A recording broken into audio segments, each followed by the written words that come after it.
Nancy Pelosi now reportedly telling President Biden polls show he cannot win and would destroy Democrats' chances of winning the House. Biden reportedly got defensive after that. And then we're learning that Senate Majority Leader Chuck Schumer agrees. He told Biden it would be best if he bowed out of the race and forcefully shared Democrats' concerns. California Congressman and Senate candidate Adam Schiff was among the first. He warned it will be a, quote, wipeout for Democrats if Biden remains in the race and says that he should drop out, bringing the total number of Democrats asking the president to step aside now to 20 Democrats as questions continue to grow over Biden's candidacy. Chuck Schumer and Hakeem Jeffries pushed the Democrat National Convention to delay President Biden's virtual nomination as new internal Democrat polling shows that President Biden trails nearly every Democrat tested as an alternative party leader with voters, including Vice President Kamala Harris. President Biden told George Stephanopoulos he would consider dropping out if his team showed him data suggesting he could lose. And the White House is now pushing back against the CNN report that a senior Democrat advisor says Biden is being more receptive, not as defiant as he is publicly about dropping out of this race, and has gone from saying Kamala can't win to you think Kamala can win? What do you think? Morgan. It's a mess. It's a hot mess express. And you know what's interesting? I'm thinking, like, where is his family? I mean, and clearly his family, according to public reports, his wife, his son, the family are the ones that are pushing him to stay in.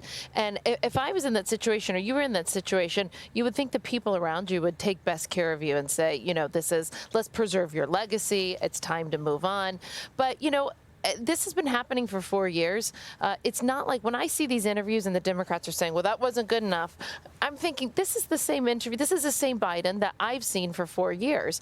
We've talked about this. This is the same Biden that's been making a terrible national security decision after national security decision. We saw this last night, right, when we saw the parents of one of the 13 that was killed in Afghanistan in that withdrawal. President Biden in the debate said that he had not lost any U.S. troops on his watch, right? Can you imagine how those parents felt when they saw that? Same, we had the family members of one of the 5 Americans that are still held hostage 10 months later by terrorists. So I think it's sad, and what's the most sad is that his family isn't helping. Yeah, I mean, Dr. Jill Biden has been telling him to stay in the race, you know, I mean, as if they're not seeing what everybody else is seeing. Apparently yesterday, President Biden reportedly had a rambling Zoom call with dozens of Democrats less than an hour before Trump's assassination attempt.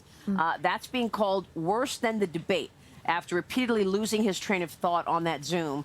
He reportedly read a note from staffers aloud on the call that said, "Stay positive. You are sounding defensive." Oh, no. Oh, my God. He actually said that. Yep. That's sort of when he was reading the teleprompter that time and said, "Pause." Cheryl, that was extraordinary. Well, also on that Zoom call, he reportedly very rudely said to Representative Jason Crow, who's from Colorado, quote, "cut that crap out." He was barking at him on that call. Look, 2/3 of Democrats say that Joe Biden should step aside. The only person that doesn't seem to be understanding that is Joe Biden himself. And I will give you one quick thought here. It's a must read this morning in the Washington Post. Charlie Lane says the Democrats continue to break the first law of holes. When you're in one, stop digging. Yeah, great quote, Cheryl. All right, we were just getting started this morning.